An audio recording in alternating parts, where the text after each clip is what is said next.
الرحمن الرحيم الحمد لله رب العالمين والصلاة والسلام على رسول الله صلى الله عليه وسلم وعلى آله وصحبه أجمعين. Jazakallah khair everyone for joining us here today. We're going to be starting right away. Sheikh Farhan Zuberi is already here with us, so I'll let him begin in a second. Just to get a couple announcements out of the way, I'll bring them up again at the end. When we are finishing up the night, there is a competition, a quiz competition for the whole community this Sunday. So if you join here on Zoom, we're going to put together some format in which you can participate in a quiz competition and be able to answer questions and so on. So please join us on Sunday at the normal time. The essay quiz competition is also going to be all the essays due by Sunday night. So all the participants will be joining us then on that Sunday, so that you can meet the participants and encourage them, inshallah. And we'll be encouraging, especially everyone in these last 10 nights of Ramadan, this night, which could be an odd night of ours, it would be the 23rd, that we remember our masjid in our du'as, and that we remember our masjid and donate the donations that we will be giving, inshallah, in these next few days. So with that, Sheikh Farhan, go ahead. Assalamu alaikum wa rahmatullah. Bismillah, alhamdulillah, wa salatu wa salamu ala rasulillah wa ba'ad. All thanks and praise are due to Allah subhanahu wa ta'ala, and may His peace and blessings be upon His last and final messenger, His family, His companions, and those who follow them until the end of times. Good evening, inshallah, everyone is doing well. It's always an honor to be with the South Bay community. May Allah subhanahu wa ta'ala continue to bless all of you. May He make your community to be a means of guidance and light in your locality. This Ramadan has definitely been interesting with everything being virtual. And we ask Allah subhanahu wa ta'ala to accept and bless our efforts. And hopefully when all of this is done, I can come visit all of you in person as well, inshallah. So it truly is a huge, immense blessing of Allah subhanahu wa ta'ala that He has given all of us the opportunity and ability to witness and enjoy the month of Ramadan so far. And we ask Allah subhanahu wa ta'ala to accept all of our prayers, all of our fasts, our charity, our recitation of the Quran, our supplications, our dhikr, and any other act of goodness that we have done in this blessed month. And one of the most unique aspects of creation in general is time. Time is such a unique creation of Allah subhanahu wa ta'ala that it's something that's intangible, but besides or despite it being intangible, it's something that is so important and so valuable. It's priceless. And although we experience time and live through time, it goes by very quickly. And for those of us who are growing older and getting into our later stages of life, I'm sure we experience that as we grow older, time starts moving quicker. And just a few weeks ago, we're sitting with our friends with social distancing and all the measures, and we were discussing that, it's amazing that it's already the month of Ramadan. And now we're in the month of Ramadan, and the majority of it is already passed us by. This is already the 23rd night of this blessed month. And just in a few nights, we're going to be celebrating Eid in a very unique and different way, but we'll still be celebrating and enjoying with our families, inshallah. So we are living through these last 10 nights of the month of Ramadan.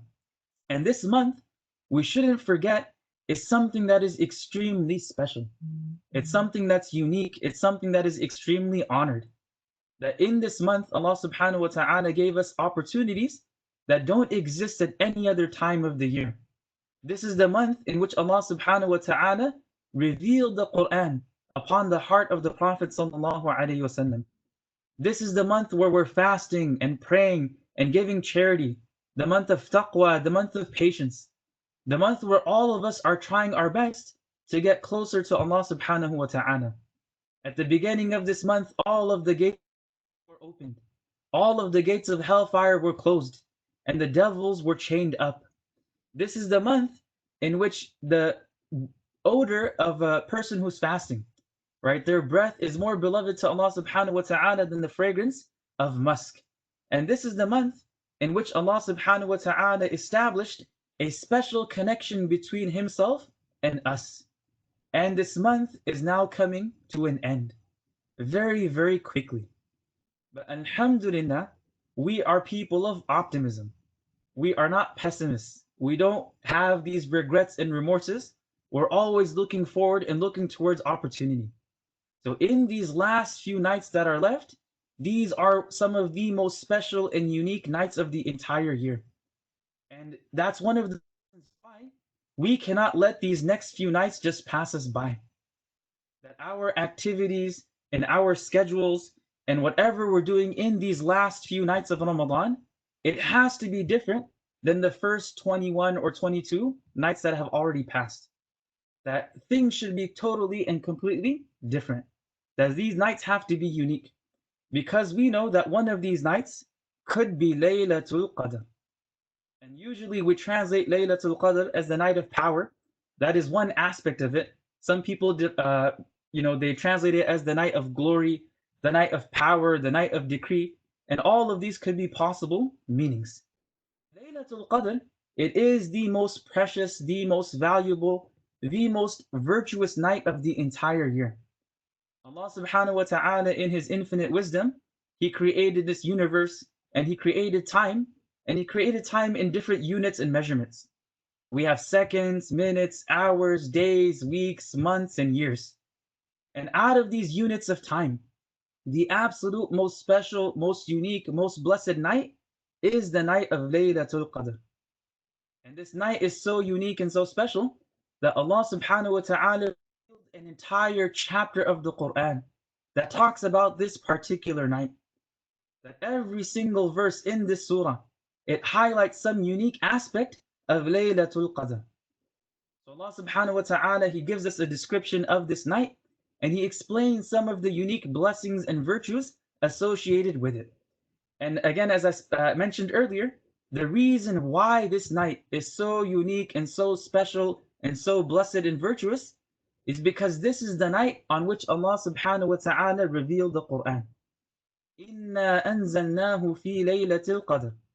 Allah subhanahu wa ta'ala Himself says, truly we revealed it on Laylatul Qadr. Meaning truly we revealed the Quran on this particular night. Now it's important to understand that the Quran, it was revealed in two distinct stages. That when Allah subhanahu wa ta'ala created the world, one of the first things He created was a pen. And He commanded this pen to write. And this pen recorded every single thing that's going to happen from the beginning of time until the end of time. And all of this was recorded in what is known as Al-Lawhul Mahfuz, the preserved tablet.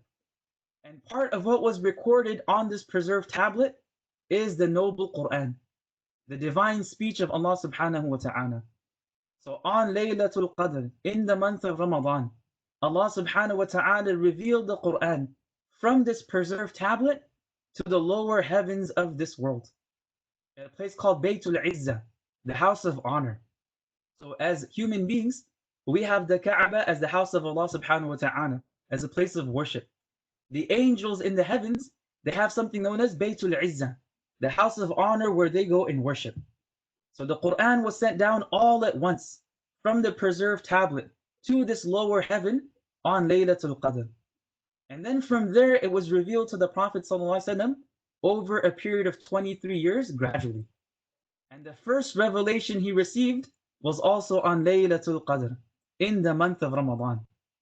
So Allah subhanahu wa ta'ala selected this particular night to reveal His uncreated, eternal speech, the last and final book for the guidance of all of mankind, the greatest miracle of the Prophet ﷺ on this particular night.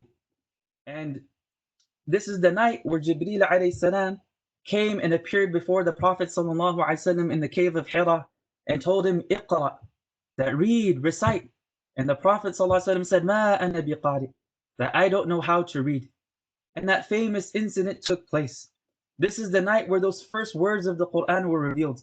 That Iqra bismi rabbika alladhi khalaq. Read, recite in the name of your Lord who created. So on this night, Allah subhanahu wa ta'ala re-established the connection between the heavens and the earth. So since the time of Isa alayhi salam, no prophet and no messenger was sent to mankind. And because of that, there was a disconnect of revelation. There was no revelation coming down from the heavens to guide humanity, to guide mankind. But on this night, that connection was re-established. And this one single moment is perhaps one of the greatest moments in the history of mankind. That this one single moment It changed the course of history, pulling the world out of darkness and into light. That through this one momentous occasion, Allah subhanahu wa ta'ala removed mankind from the darkness of ignorance back into the light of knowledge. That He removed mankind from the ignorance of disbelief to the light of belief once again. And the effect of the Quran and its teachings on history is unparalleled, right? It cannot be overstated. And that is the reason why this night is so special and so unique.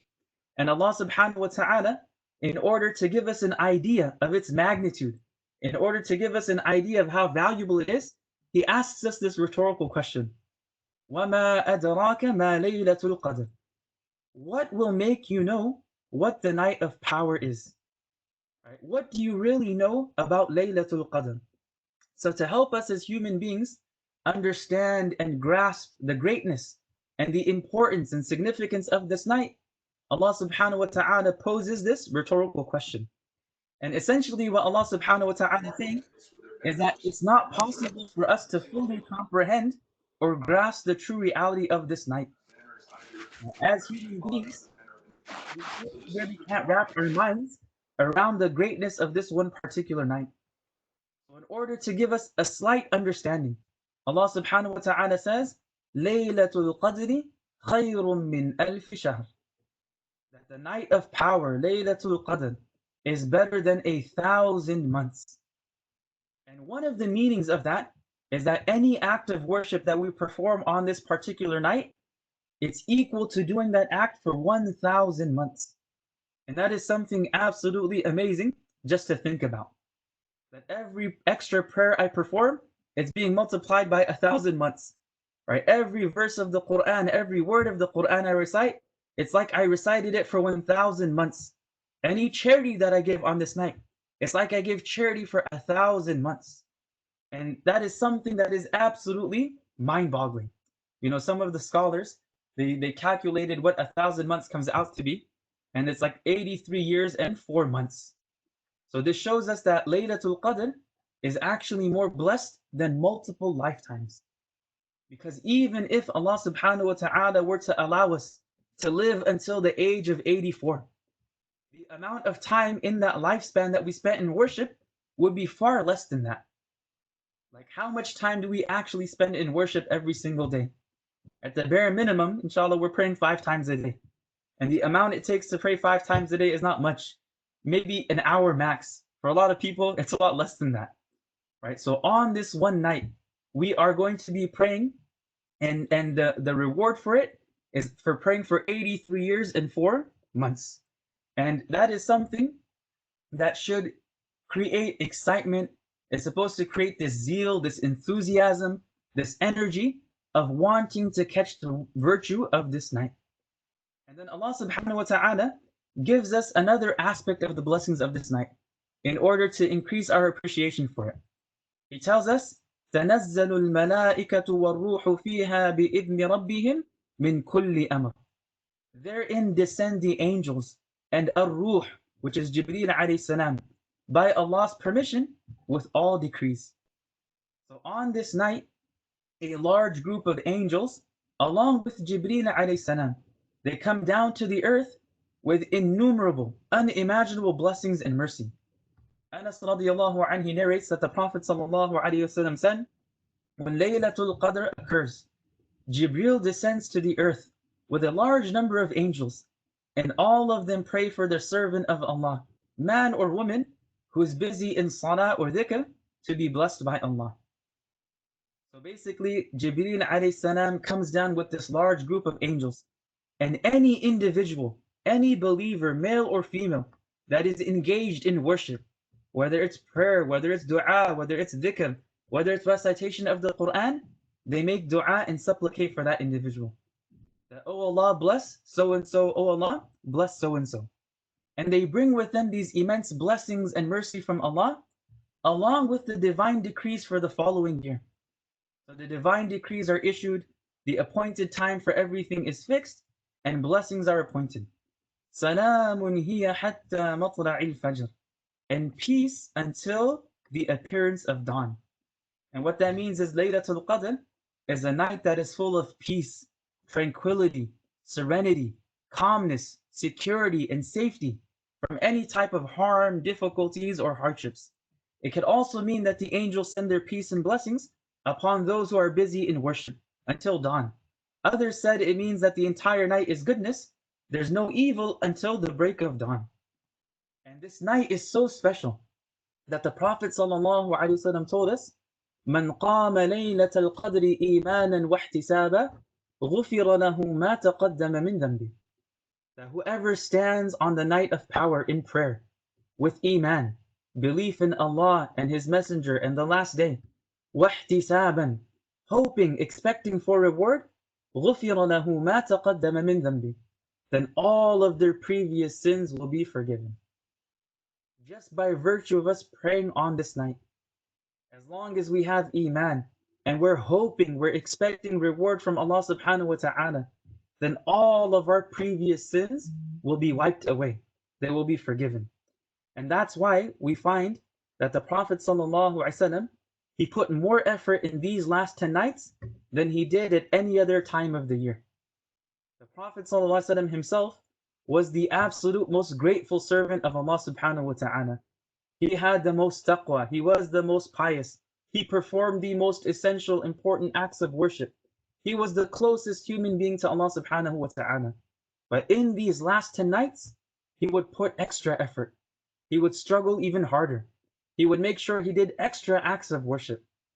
So Aisha radiallahu anha, she narrates that إِذَا دَخَلَ الْعَشْرُ, when the last 10 nights of Ramadan would start, شَدَّ مِئْزَرَهُ, the Prophet ﷺ would tie his waistcloth.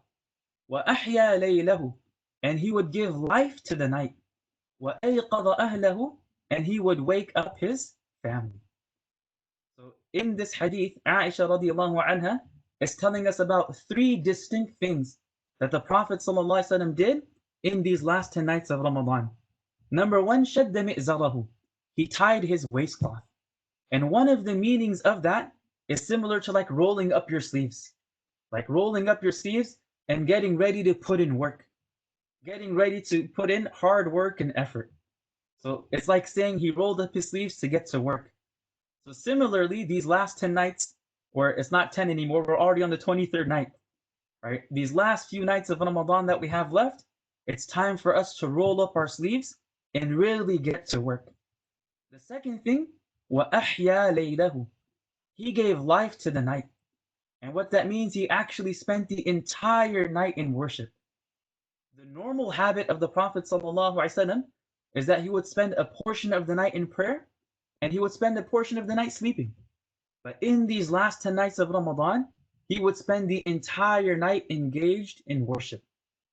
And that is something that if we have the opportunity and ability to do so, we should follow in his footsteps. And the third thing, أَيْقَظَ أَهْلَهُ, he woke up his family to join him. This was not an individual thing. He got his entire household, his entire family involved in spending worship, the night in worship. So it is time for us, inshallah, to roll up our sleeves and get to work. And I would like to end by just mentioning 4 practical things we can do in these few nights that remain in the month of Ramadan, that inshallah, if we do them, we will be able to catch the blessings and virtues of Laylatul Qadr. That inshallah, we will earn the mercy, the forgiveness, the grace of Allah subhanahu wa ta'ala. Number 1, and oftentimes this is something that perhaps we may overlook, is avoiding sin. Now in Ramadan, as we're fasting, all of us are supposed to be trying our best to control our tongues, to make sure we're not using foul or obscene language, to make sure that we're not rude or offensive in our speech, to make sure we're not lying or backbiting, etc. We're all trying our hardest to control our eyes and make sure we're not looking at things we're not supposed to look at. We're controlling our ears and making sure we're not listening to things we're not supposed to listen to. In these last 10 nights, the importance of that gets elevated. It gets intensified because staying away from sin, staying away from disobedience is one of the greatest acts of worship we can engage in. Right? That is one of the best things we can do. And there are several avenues that entice us and kind of pull us towards that.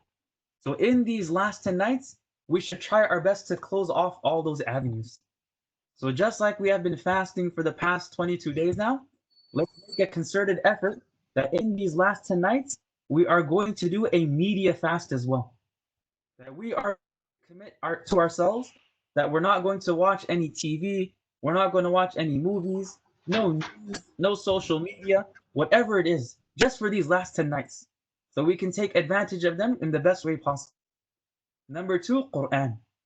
Make sure that in these last 10 nights, some portion of it is spent reciting the Quran with reflection. Not just for the sake of barakah and virtue and blessing, but actually picking a chapter of the Quran and studying it deeply, understanding its meanings, and thinking and reflecting upon it in order to build a strong relationship with it. Number three, prayer. That spend some portion of the night in salah. Even if it's just 2 rak'ahs, the quantity does not matter. What matters is the extra effort. So even if it's something as simple as just 2 extra rak'ahs, make sure you do it. And the last but not the least, dua. Make sure you spend some portion of these nights supplicating to Allah subhanahu wa ta'ala with humility and asking Him for yourself, your parents, your family, your siblings, your neighbors, your co-workers, for the entire Muslim ummah, for the entire world. Make dua. And I'll end with this last thing where Aisha radiallahu anha, she asked the Prophet sallallahu alaihi wasallam that if I am able to catch Laylatul Qadr, what should I ask Allah subhanahu wa ta'ala? So the Prophet told her and taught her the following dua, that Allahumma innaka afuun tuhibbul afwa fa'fu anni. Allahumma innaka afuun.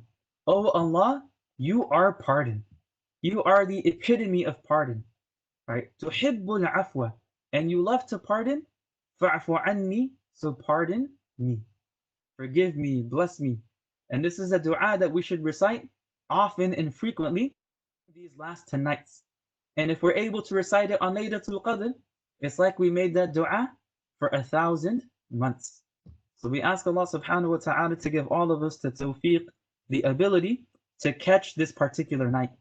We ask Allah subhanahu wa ta'ala to make us among those who earn His mercy and forgiveness through our worship on this night. And we ask Allah subhanahu wa ta'ala to bless all of our efforts, to place them on our scale of good deeds on the Day of Judgment. And we ask Allah subhanahu wa ta'ala to accept all of our good deeds in this blessed month. May Allah subhanahu wa ta'ala bless all of you. May He bless your community. And may Allah subhanahu wa ta'ala continue to allow you to grow and prosper. So, yes, if there's any questions, bismillah, inshallah. If there are any questions, you can type them in the chat. I can read them out, or feel free to unmute yourself and ask. There's no problem with doing that either.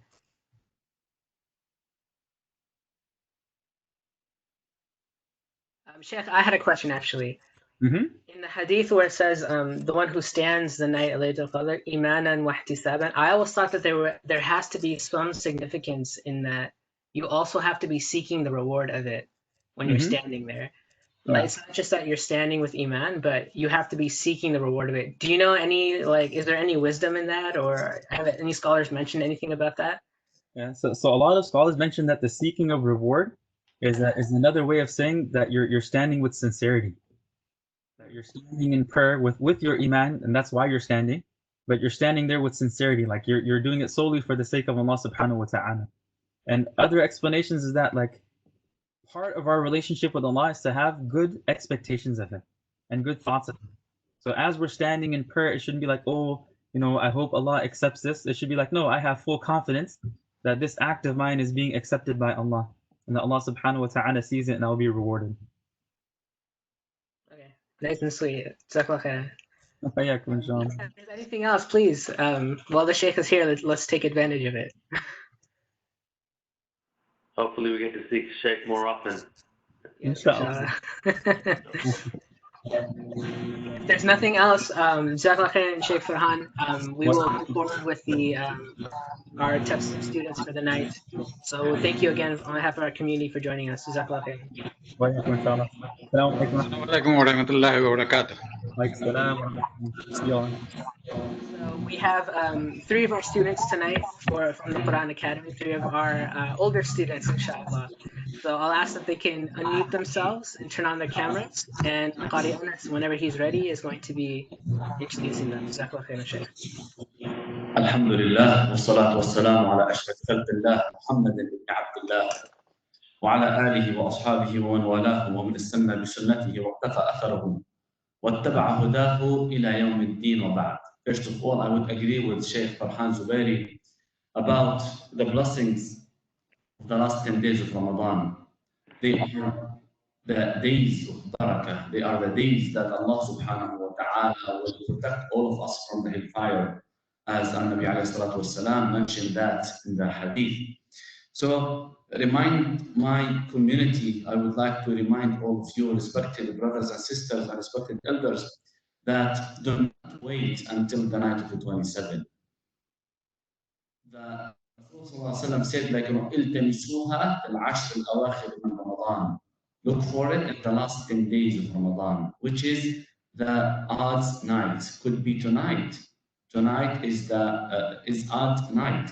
So take advantage of tonight. After we finish the recitation, after we finish this nice program, you can start like reciting Quran, pray some rak'ahs, especially tomorrow is Saturday.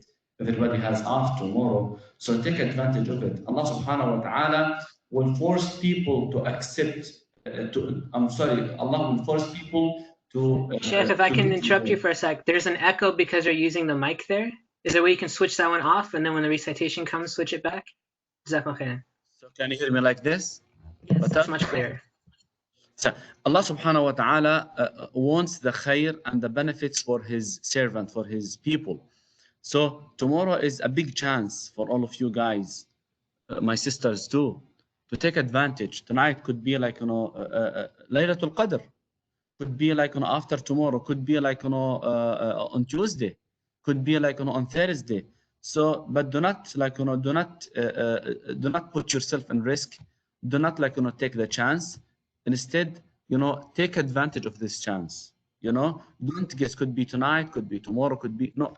Every single night, try to make few rak'ahs, try to make dua, try to recite Quran, try to do like, good deeds, try to do like, righteousness in these like, 10 days. So, Alhamdulillah Rabbil Alameen, tonight is a very special night. We have three old or like, older students we have in the Quran Academy. They are older than the student we have. We always have like, 10 years old, 15 years old, 7 years old, 5 years old. But tonight is a very like, special and unique for the Quran Academy. Like, I'm trying to bring up like, the importance of the Quran Academy. The Quran is not just for like kids. It's not just like for like, women. It's not just like, for men. Quran is valid for every single human beings. النبي عليه الصلاة والسلام said, لكن خيركم من تعلم القرآن وعلمه. The best among mankind, the one who learn Quran and teaches it to others. So tonight we have like, our brother Humam Al-Atrash, and we have brother Iqbal Hussein, and we have a brother Mansour Amin, and they are all ready to do the summary and the tafsir for tonight. Who's going to be first, guys? I think it'll be me. Brother Iqbal Hussein. Bismillah. Bismillahir Rahmanir Rahim. Tonight's surah is consisted of Surah Yasin, As-Safat, Sad, Az-Zumar, and part of Ghafir. So I'm going to talk about Surah Yasin. In the surah, Muhammad sallallahu alaihi wasallam is addressed, and the revelation he brought is discussed.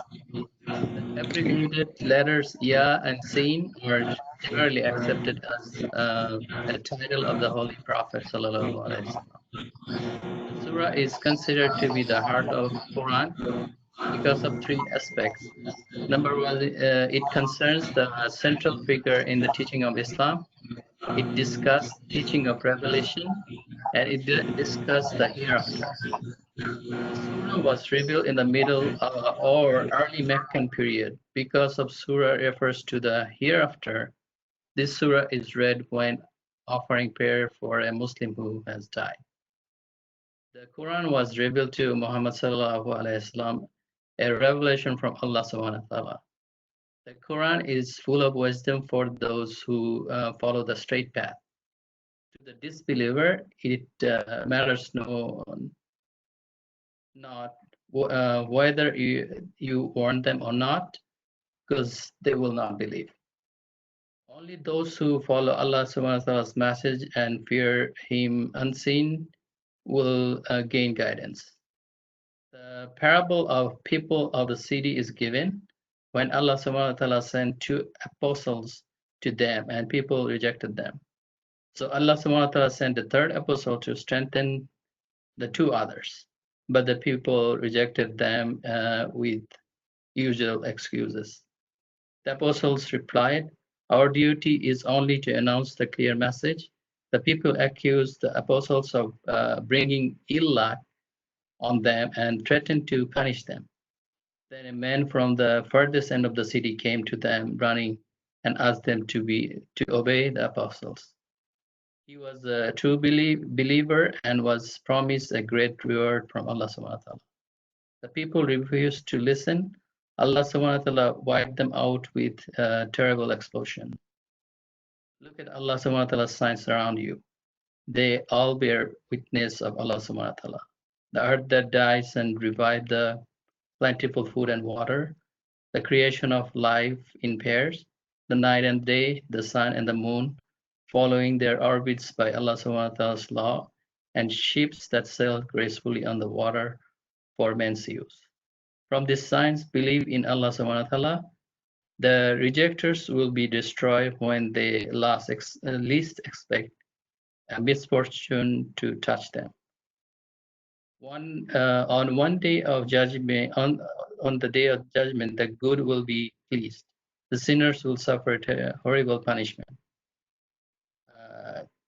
Even their hands will speak, and their feet bears witness to their evil deed.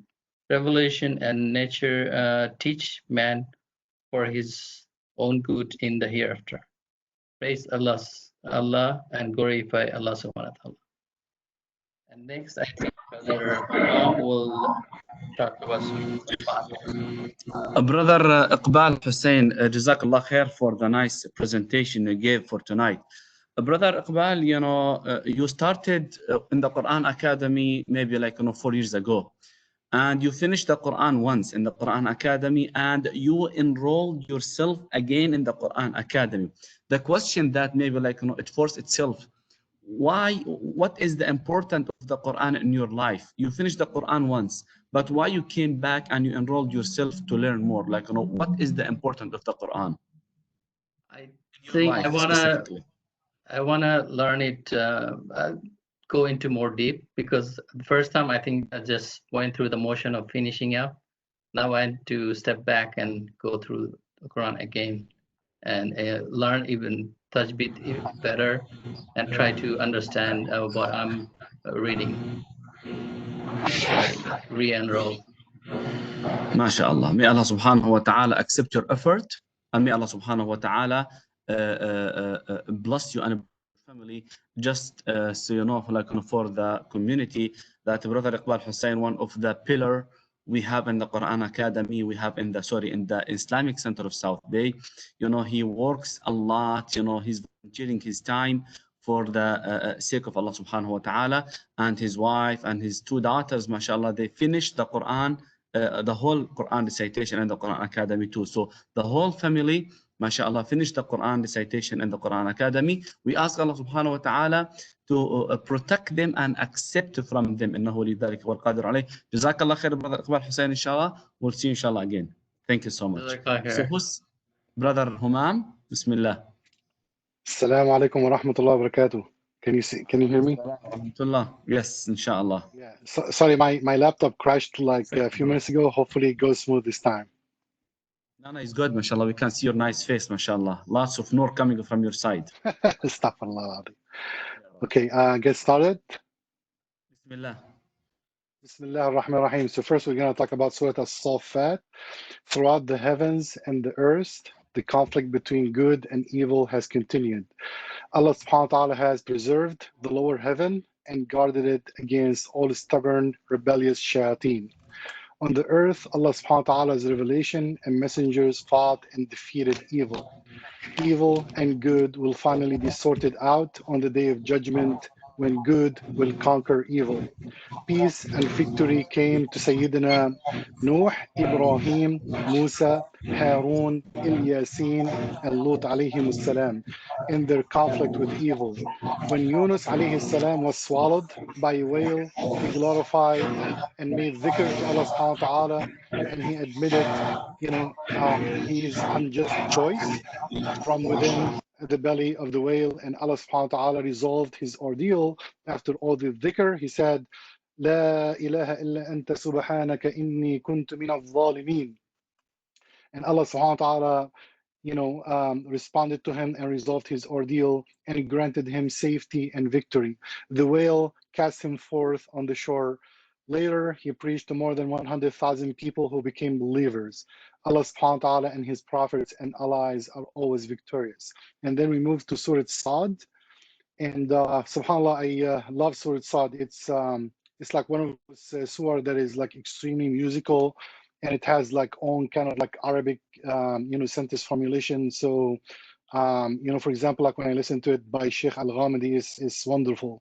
I recommend everybody to listen to it by Sheikh Hamidi or Sheikh Muhammad Ayub, inshallah. So here, earthly power is contrasted with the spiritual power to show how much more important and real spiritual power is.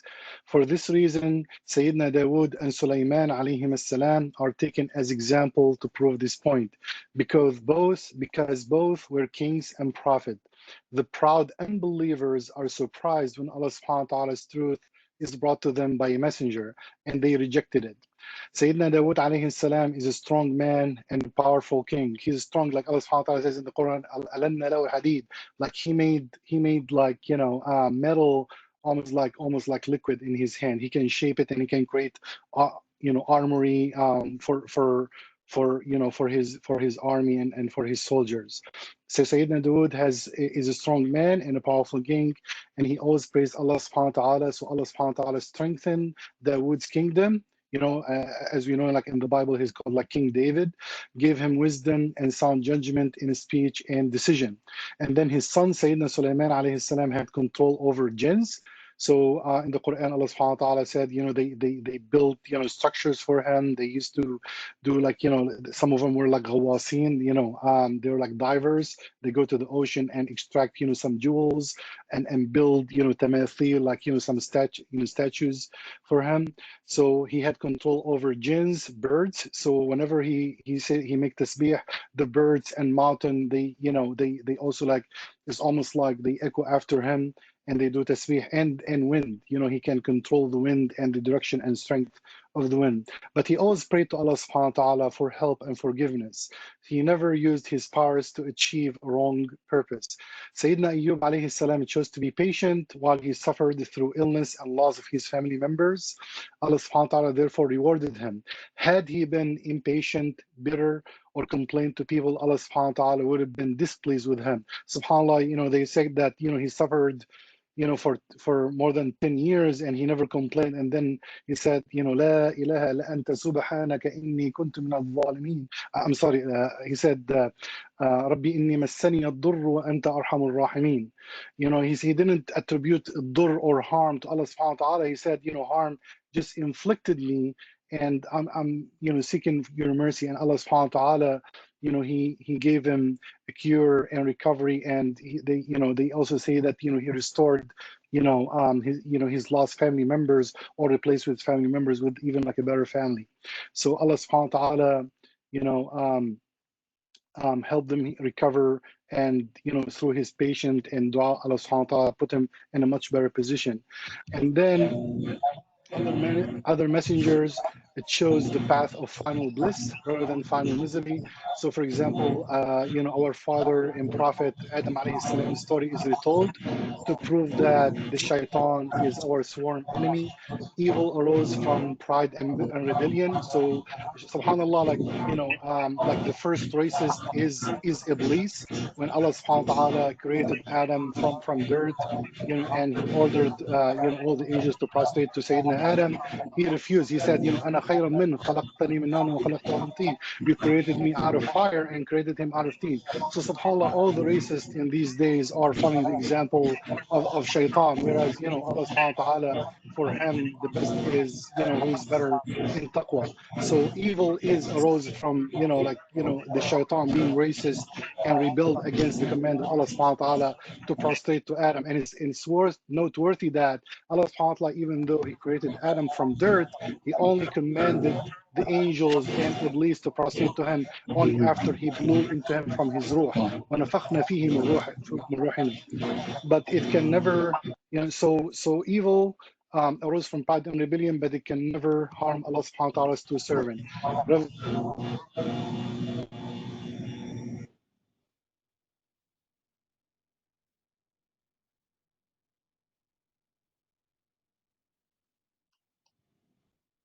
Brother Hamam, are you still there? He was having some bandwidth issues. I don't know if he finally cut off. Brother, we can't hear you.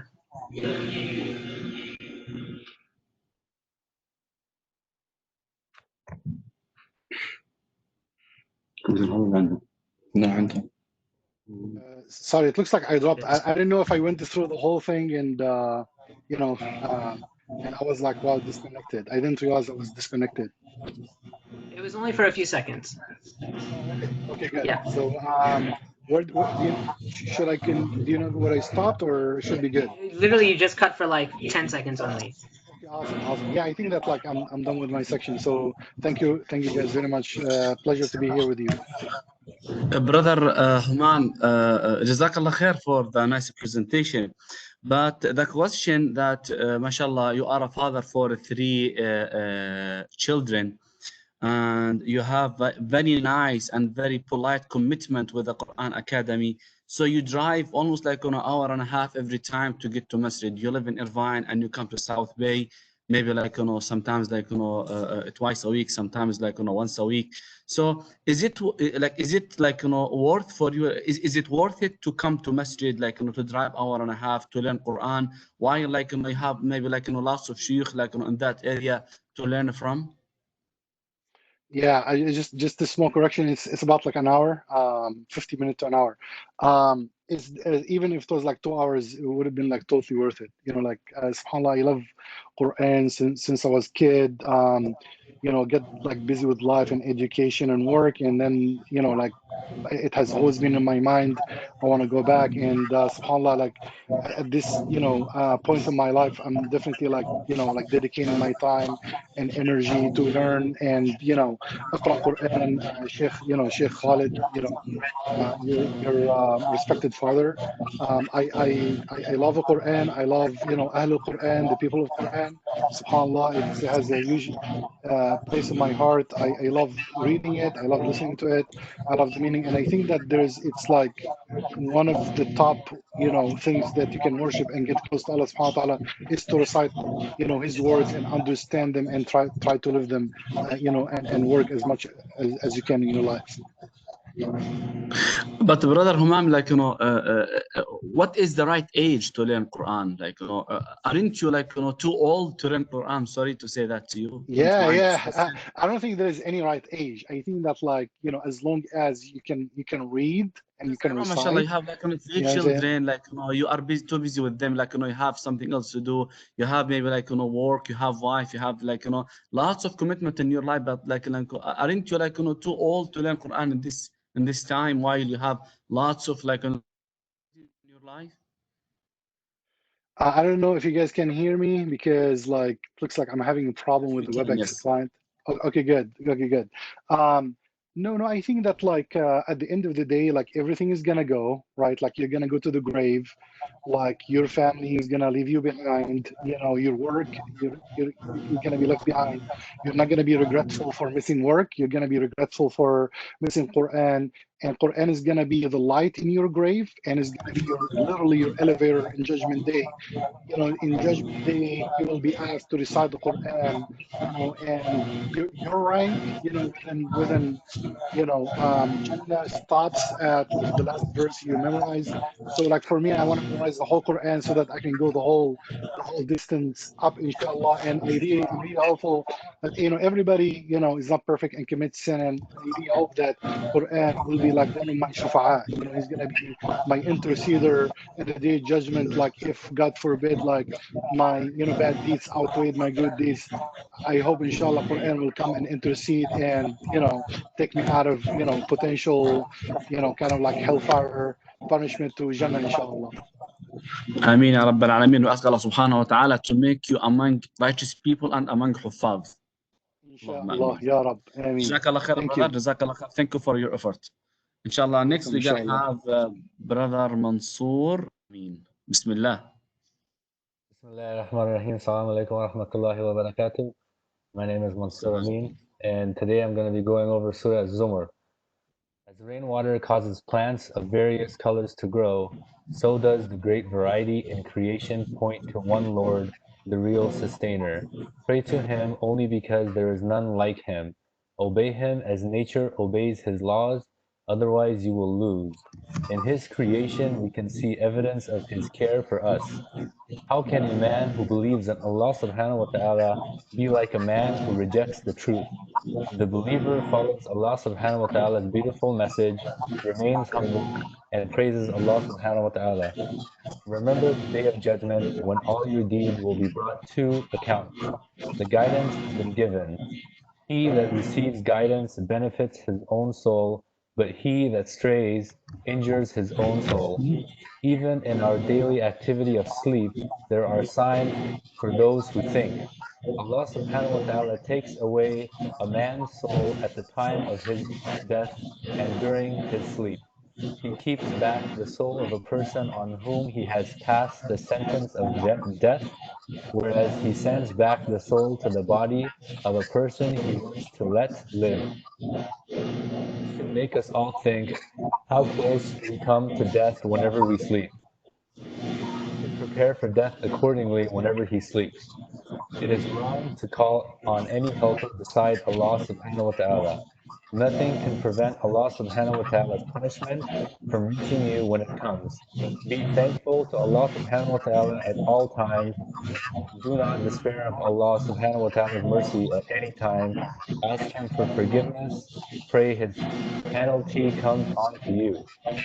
I'm sorry. Ask Him for forgiveness before His penalty comes onto you. On the day of judgment, good and evil will be sorted out. Next, we'll be going over Surah Al-Ghafir. The title of the surah is The Believer. It recounts the story of one believer among Pharaoh's people who accepted Allah subhanahu wa ta'ala's message and thought in the hereafter. In the surah, the subject of faith and goodness was discussed from a collective point of view. Here it is dealt with from the point of view of a single person. The mighty Pharaoh proudly rejected Allah subhanahu wa ta'ala's message. Allah subhanahu wa ta'ala caused him to drown. A humble believer in Pharaoh's court supported the truth and advised his people to obey Allah subhanahu wa ta'ala. However, they did not listen. The believer was saved, so the faith he had been protected and lasted. People who strive for Allah subhanahu wa ta'ala People who strive for Allah subhanahu wa ta'ala's cause will find his favor and help ever ready. Do not be proud because you do not know your worth before Allah subhanahu wa ta'ala. Judgment day must come. Allah subhanahu wa ta'ala gives life and causes death, so be prepared for death. Do not argue and dispute about his signs. Rather, learn lessons from them and from the history of past people. Learn from the story of Ad and Thamud that science and skill will never help you if you do not believe in Allah subhanahu wa ta'ala. Jazakallah khairan. Jazakallah khair, but like a small question for you.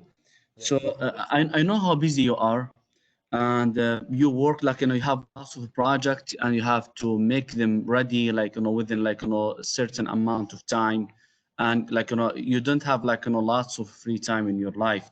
So that's why you come to Quran Academy like every day after Fajr, which is like sometimes 5, sometimes 5:30, sometimes 6. It depends on the time for Fajr. So what did the Quran add to your life? The Quran has changed me personally. Ever since I started reading a few years ago, I've been praying more on time. I've been reading Quran more.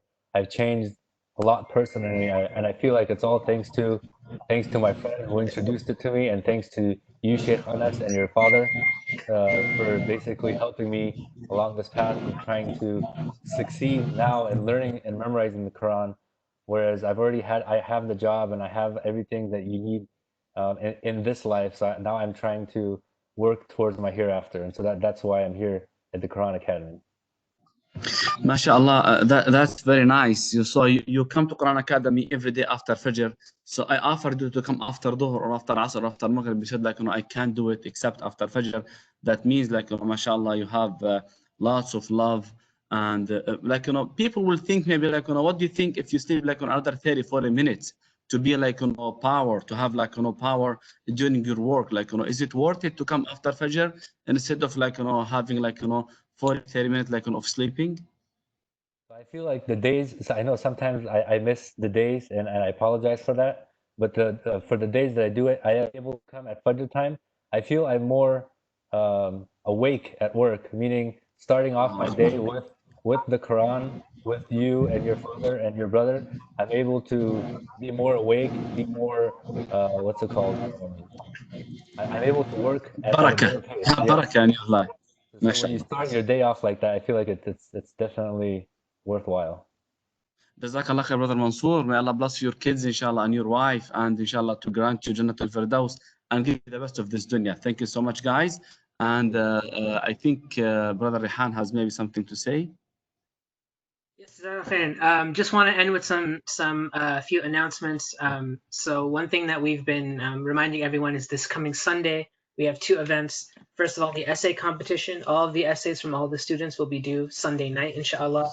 And also during that program on Sunday is when we're going to have the quiz competition for the whole masjid. So anyone can come and join and participate and have a little competition. We can all compete towards the remembrance of Allah, inshallah. So it should be very nice. Please join us on Sunday. The only other thing I wanted to say is we haven't during any of these programs really pitched a fundraiser or asked for funds or anything like that. And what I wanted to just remind you all of during these last 10 nights of Ramadan, where the donation that we might give might count as if it's 83 years and 4 months, as Sheikh Farhan was saying, to just keep your masjid in your du'as and keep your masjid if you're going to be giving during these last 10 days to make sure you give something to your masjid as well. We do have a donation link, which I've just shared in the chat. Let me share it again. There. So if anyone wants to click, it will take you to the Mohid page where you can leave us a donation. So during these last 10 days, please, if you have anything to give to your masjid, please help us. Jazakallah khairan. With that, I think we'll begin with the recitation. Rehan, also the zakat, $10 per person should be given before Eid. Right. And make sure, yes, we all pray our zakat for fitr. I don't know how the Eid Salah is going to be working, but you can't just drop it in right before Eid Salah like a lot of us do sometimes. Make sure you give it before the Eid prayer. If you actually give it, you can give it on the website, inshallah. So also there's a donation box has been installed on the Walnut Side gate. So drive by, people can drop the envelope. Also, the form for zakat distribution has been put on the website. So people who are looking for financial help, they should fill that form immediately so zakat can be given to them. I think that's all for the announcements. So yes, go for it. I think Sheikh Ahmed is preparing himself to start the recitation. He said, like, too late right now, guys. We should start because we don't want to be late for people. They are waiting, and people should take advantage of tonight. We have, inshallah, maybe maybe tonight is the night of Laylatul Qadr. So inshallah, we'll go ahead and start the recitation. Sheikh Ahmed, inshallah, and followed by dua with Sheikh Khalid al-Daghamin. Jazakumullah khairan, everybody. And inshallah, Sheikh Ahmed, inshallah, about to start. You want to start? دخل بقرأ. عندي مشكلة بقرأ. Okay. Sheikh, Sheikh Ahmed is ready, can you mute your laptop and turn the volume on your laptop to 0?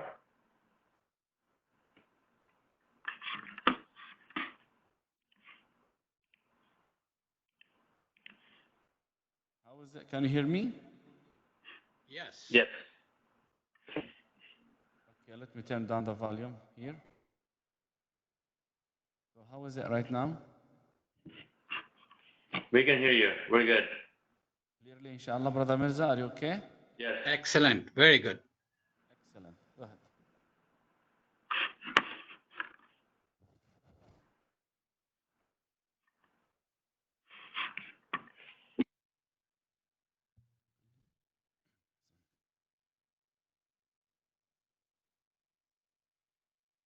Assalamu alaikum wa rahmatullah.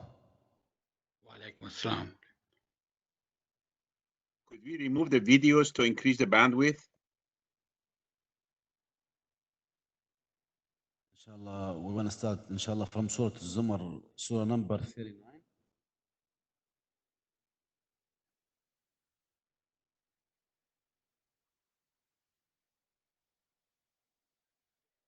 Surah Al-Zumar, Surah number 39, inshallah, from ayah 22. Surah Al-Zumar, Surah number 39, from the ayah 22. أعوذ بالله من الشيطان الرجيم. بسم الله الرحمن الرحيم. أفمن شرح الله صدره للإسلام فهو على نور من ربه فويل للقاسية قلوبهم من ذكر الله أولئك في ضلال مبين. الله نزل أحسن الحديث كتابا متشابها مثانية تقشعر منه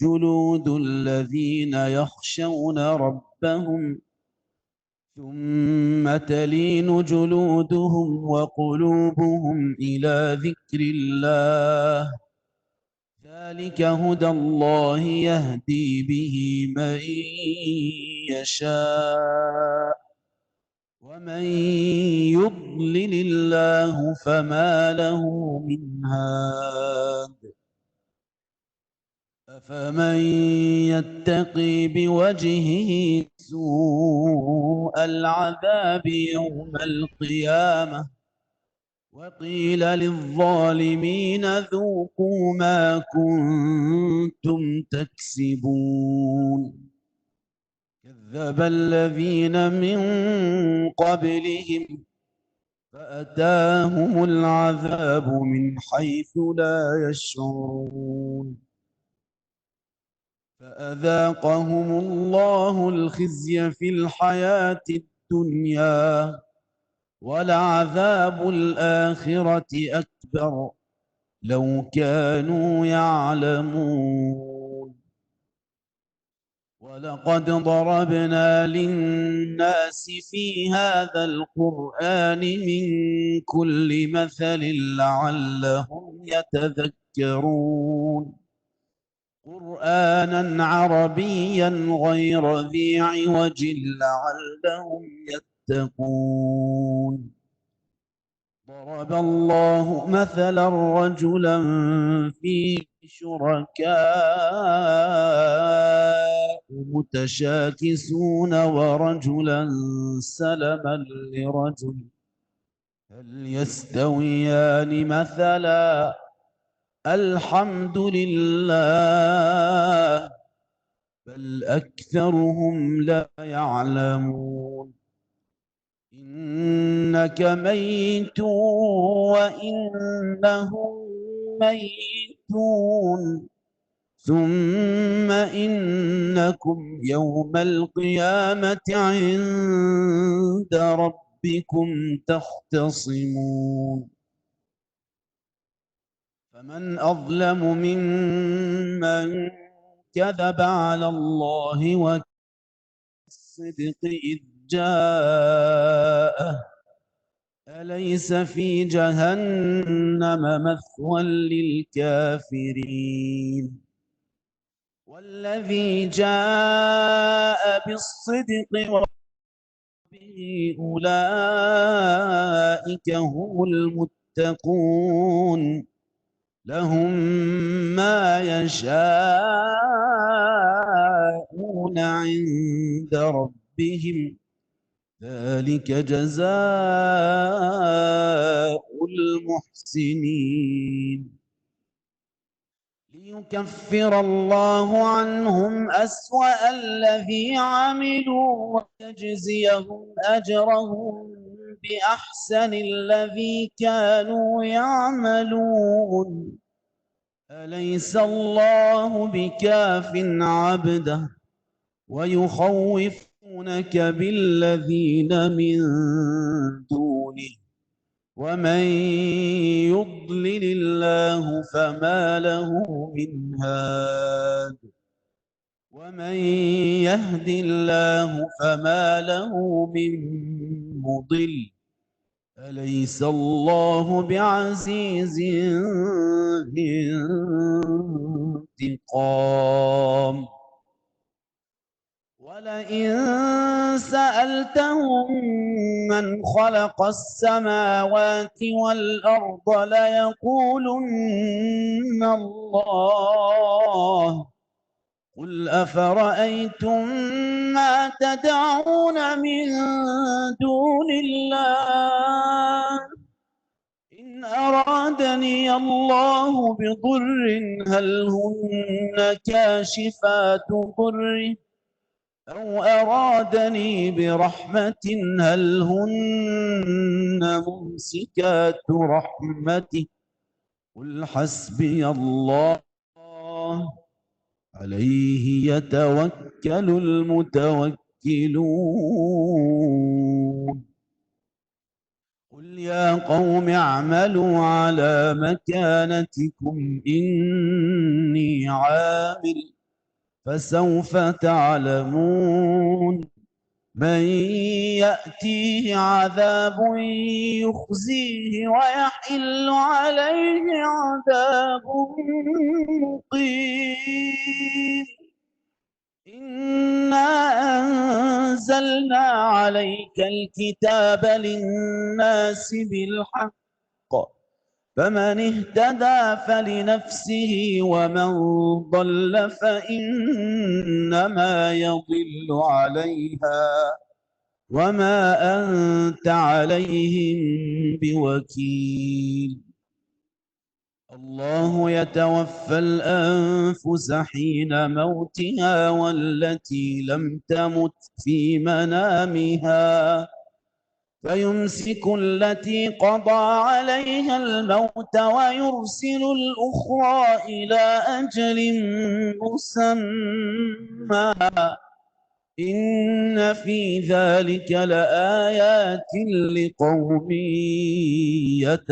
يتفكرون أم اتخذوا من دون الله شفعاء قل أولو كانوا لا يملكون شيئا ولا يعقلون قل لله الشفاعة جميعا له ملك السماوات والأرض ثم إليه ترجعون وإذا ذكر الله وحده اشمأزت قلوب الذين لا يؤمنون بالآخرة وإذا ذكر الذين من دونه إذا هم يستبشرون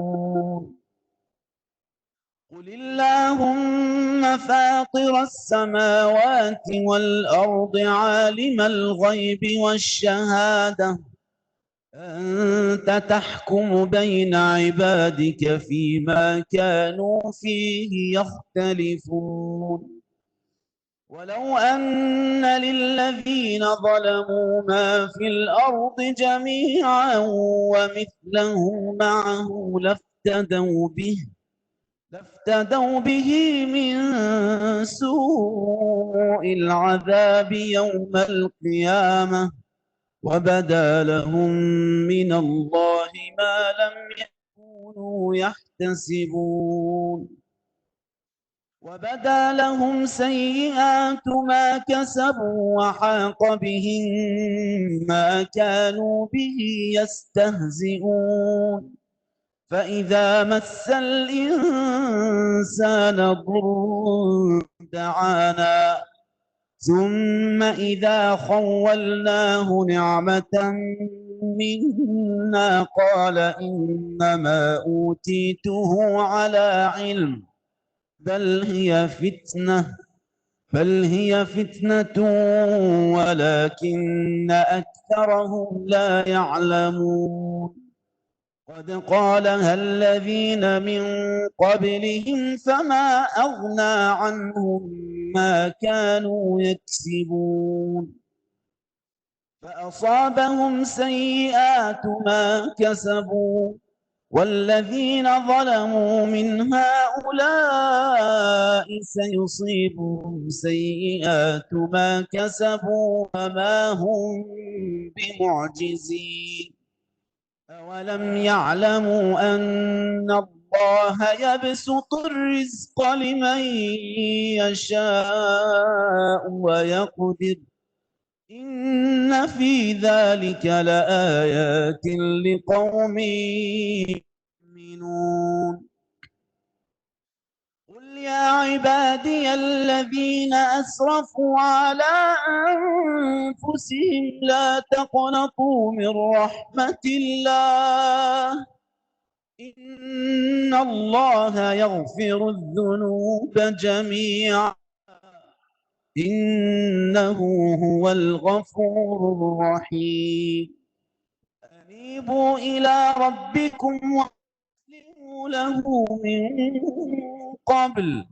من قبل أن يأتيكم العذاب ثم لا تنصرون واتبعوا أحسن ما أنزل إليكم من ربكم من قبل أن يأتيكم العذاب بغتة وأنتم لا تشعرون أن تقول نفس يا حسرة على ما فرطت في جنب الله يا حسرة على ما فرطت في جنب الله وإن كنت لمن الساخرين أو تقول لو أن الله هداني لكنت من المتقين أو تقول حين ترى العذاب لو أن لي كرة فأكون من المحسنين بلى قد جاءتك آياتي فكذبت بها واستكبرت وكنت من الكافرين ويوم القيامة ترى الذين كذبوا على الله وجوههم مسودة أليس في جهنم مثوى للمتكبرين وينجي الله الذين اتقوا بمفازتهم لا يمسهم السوء ولا هم يحزنون الله خالق كل شيء وهو على كل شيء وكيل له مقاليد السماوات والأرض والذين كفروا بآيات الله أولئك هم الخاسرون قل أفغير الله تأمروني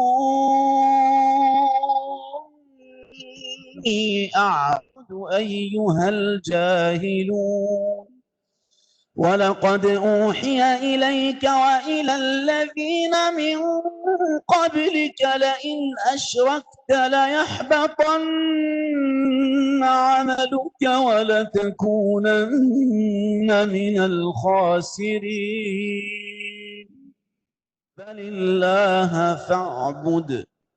بل الله فاعبد وكن من الشاكرين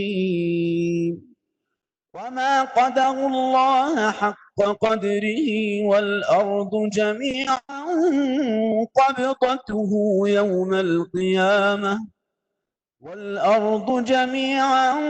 قبضته يوم القيامة والسماوات مطويات بيمينه سبحانه وتعالى عما يشركون ونفخ في الصور فصعق من في السماوات ومن في الأرض إلا من شاء الله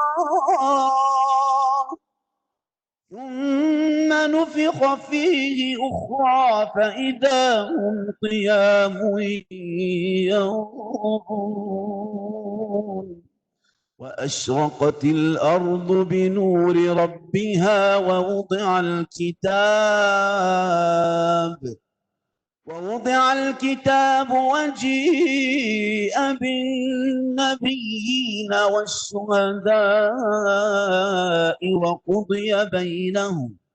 وقضي بينهم بالحق وهم لا يظلمون ووفيت كل نفس ما عملت وهو أعلم بما يفعلون وسيق الذين كفروا إلى جهنم زمرا حتى إذا جاءوها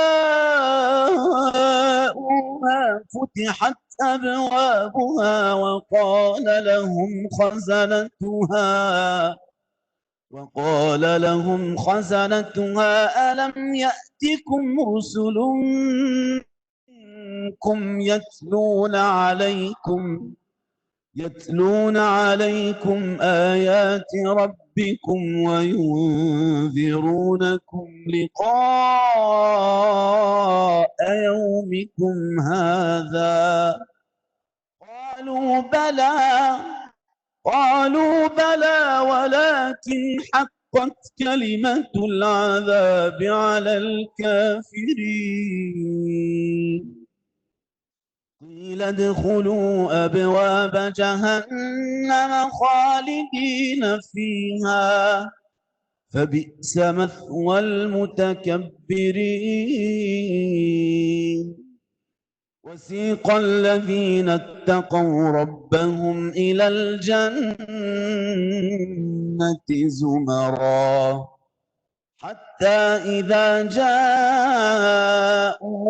وفتحت أبوابها وقال لهم خزنتها وقال لهم خزنتها سلام عليكم طبتم فادخلوها خالدين وقالوا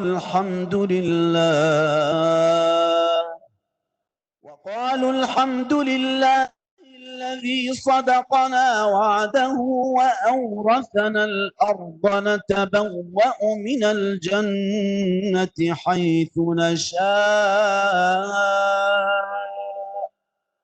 فنعم أجر العاملين وترى الملائكة حافين من حول العرش يسبحون بحمد ربهم وقضي بينهم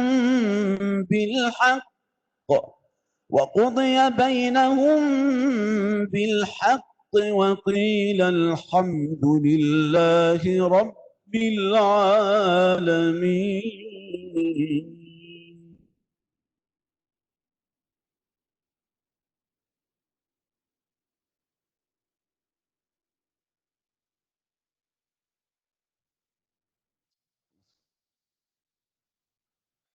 I will continue the recitation.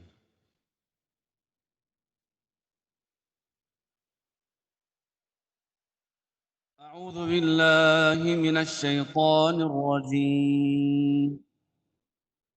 بسم الله الرحمن الرحيم. حميم. تنزيل الكتاب من الله العزيز العليم. غافر الذنب وقابل التوب شديد العقاب ذي الطول لا إله إلا هو إليه المصير. ما يجادل في آيات الله إلا الذين كفروا فلا يغرك تقلبهم في البلاد. كذبت قبلهم قوم نوح والأحزاب من بعدهم وهمت كل أمة برسولهم ليأخذوه وجادلوا بالباطل ليدحضوا به الحق فأخذتهم فكيف كان عقاب. وكذلك حقت كلمة ربك على الذين كفروا أنهم أصحاب النار الذين يحملون العرش ومن حوله يسبحون بحمد ربهم ويؤمنون به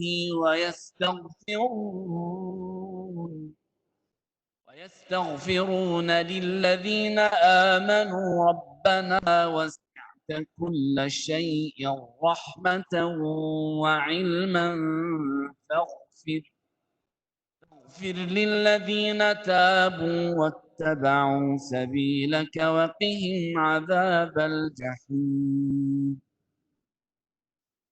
ربنا وأدخلهم جنات عدن التي وعدتهم ومن صلح من آبائهم وأزواجهم وذرياتهم إنك أنت العزيز الحكيم. وقهم السيئات ومن تق السيئات يومئذ فقد رحمته وذلك هو الفوز العظيم. إن الذين كفروا ينادون لمقت الله أكبر من مقتكم أنفسكم إذ تدعون إلى الإيمان فتكفرون قالوا ربنا أمتنا اثنتين وأحييتنا اثنتين فاعترفنا بذنوبنا هل إلى خروج من سبيل ذلكم بأنه إذا دعي الله وحده كفرتم وإن يشرك به تؤمنوا فالحكم لله العلي الكبير هو الذي يريكم آياته وينزل لكم من السماء رزقا وما يتذكر إلا من ينيب فادعوا الله مخلصين له الدين ولو كره الكافرون رفيع الدرجات ذو العرش يلقي الروح من أمره على من يشاء من عباده لينذر يوم التلاق يوم هم بارزون لا يخفى على الله منهم شيء لمن الملك اليوم لله الواحد القهار اليوم تجزى كل نفس بما كسبت لا ظلم اليوم إن الله سريع الحساب وأنذرهم يوم الآزفة إذ القلوب لدى الحناجر كاظمين ما للظالمين من حميم ولا شفيع يطاع يعلم خائنة الأعين وما تخفي الصدور فالله يقضي بالحق والذين يدعون من دونه لا يقضون بشيء إن الله هو السميع البصير أولم يسيروا في الأرض فينظروا كيف كان عاقبة الذين كانوا من قبلهم كانوا هم أشد منهم قوة وآثارا في الأرض فأخذهم الله بذنوبهم وما كان لهم من الله من واق ذلك بأنهم كانت تأتيهم رسلهم بالبينات فكفروا فأخذهم الله إنه قوي شديد العقاب ولقد أرسلنا موسى بآياتنا وسلطان مبين إلى فرعون وهامان وقارون فقالوا ساحر كذاب فلما جاءهم بالحق من عندنا قالوا اقتلوا أبناء الذين آمنوا معه واستحيوا نساءهم وما كيد الكافرين إلا في ضلال وقال فرعون ذروني أقتل موسى وليدع ربه إني أخاف أن يبدل دينكم أو أن يظهر في الأرض الفساد قال موسى إني عذت بربي وربكم من كل متكبر لا يؤمن بيوم الحساب قال رجل مؤمن من آل فرعون يكتم إيمانه أتقتلون رجلا أن يقول ربي الله وقد جاءكم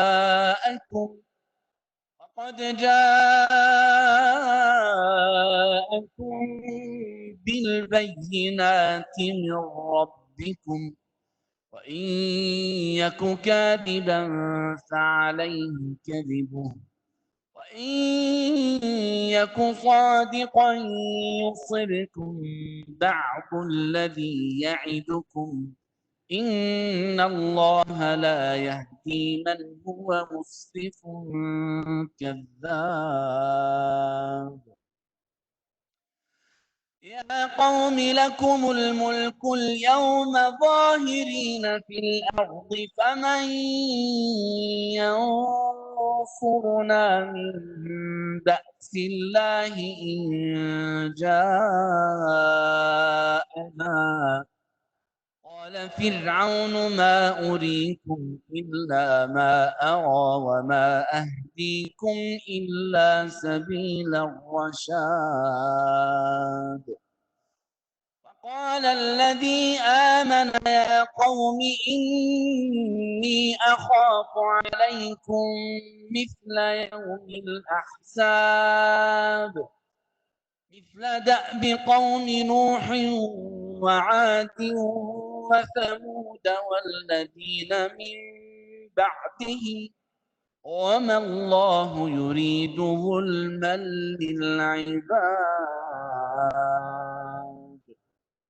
ويا قوم إني أخاف عليكم يوم التناد يوم تولون مدبرين ما لكم من الله من عاصم ومن يضلل الله فما له من هاد ولقد جاءكم يوسف من قبل بالبينات فما زلتم في شك مما جاءكم به حتى إذا هلك قلتم لن يبعث الله من بعده رسولا كذلك يضل الله من هو مسرف مرتاب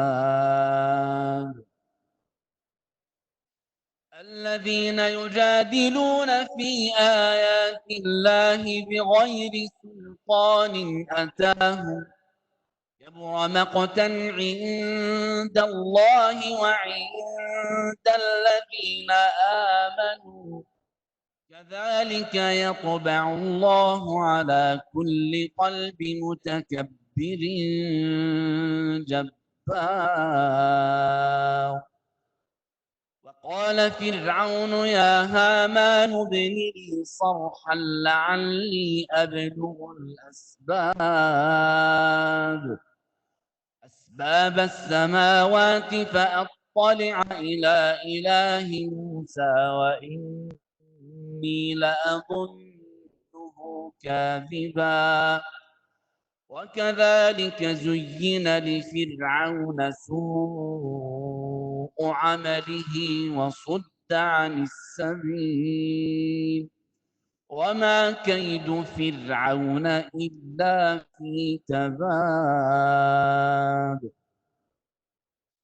وقال الذي آمن يا قوم اتبعون أهدكم سبيل الرشاد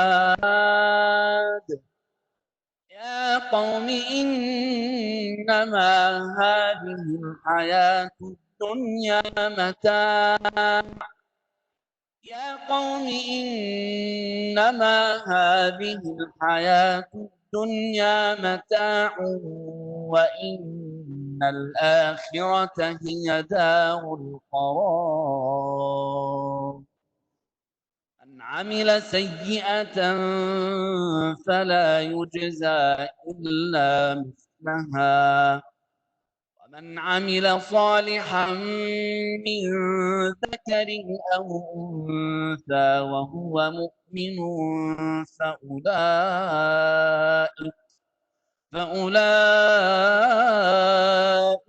يدخلون الجنة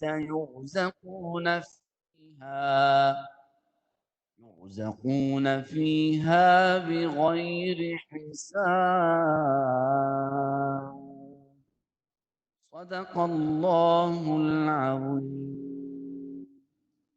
صدق رسوله الكريم. We are the witness that Allah subhanahu wa ta'ala is haqq, and Allah subhanahu wa ta'ala is haqq, and Al-Quran al-Kareem is haqq, and Muhammad sallallahu alayhi wa sallam is haqq, and Deen al-Islam is haqq. Inshallah, we have a small dua with Sheikh Khalid. Please follow Sheikh Khalid with his dua. Jazakumullah khairan.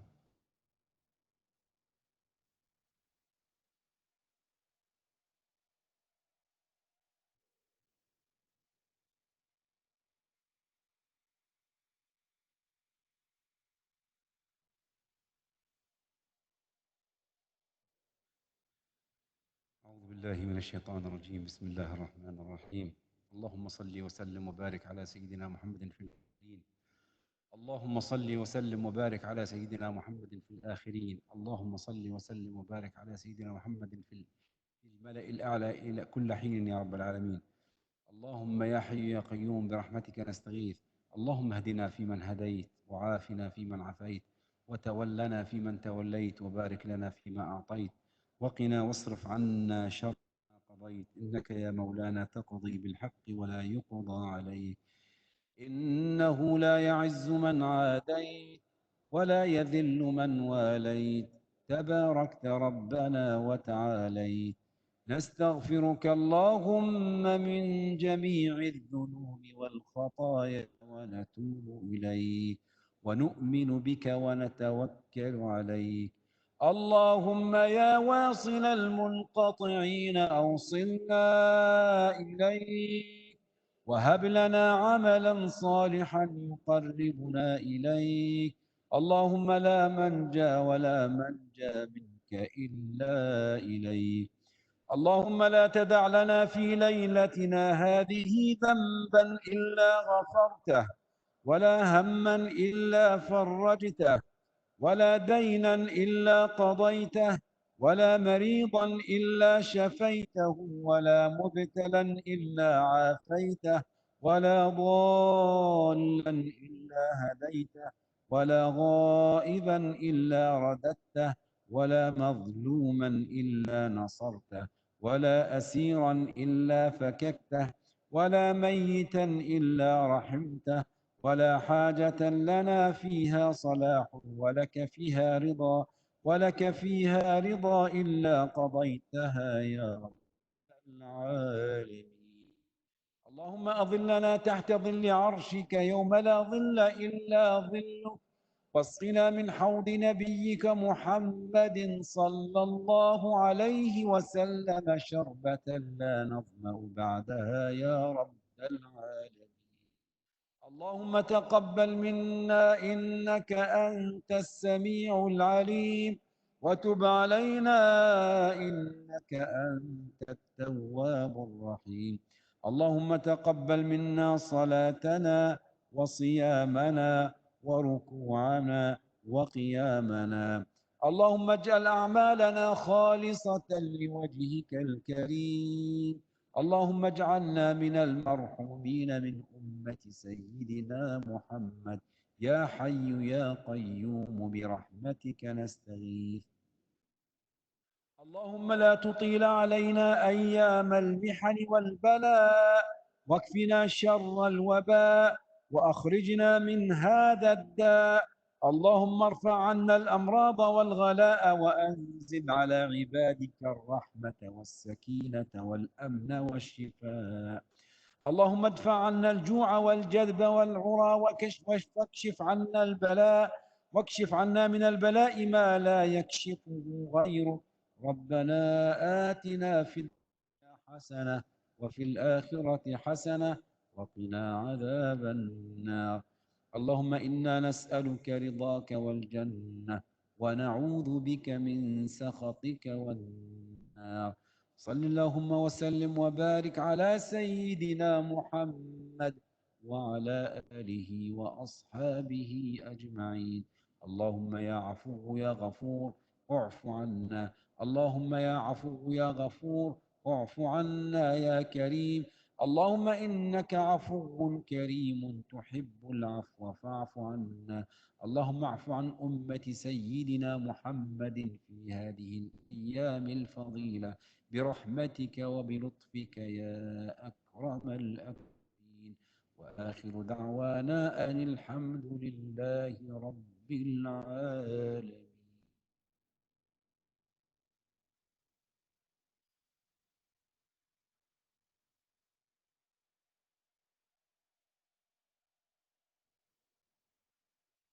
السلام عليكم ورحمة الله وبركاته. إن شاء الله see you again after أذان المغرب.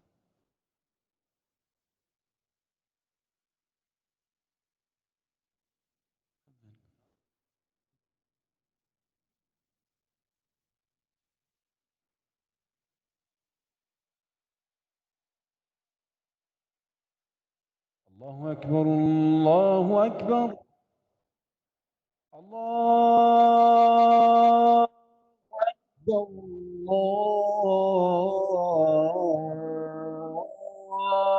الله أكبر. أشهد أن لا إله إلا الله. أشهد أن لا إله إلا الله.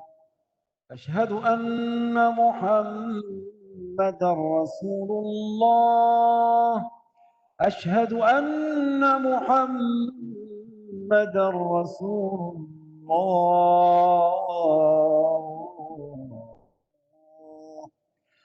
حي على الصلاة حي على الصلاة.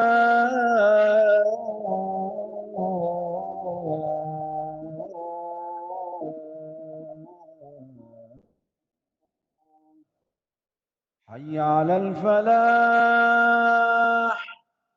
حي على الفلاح.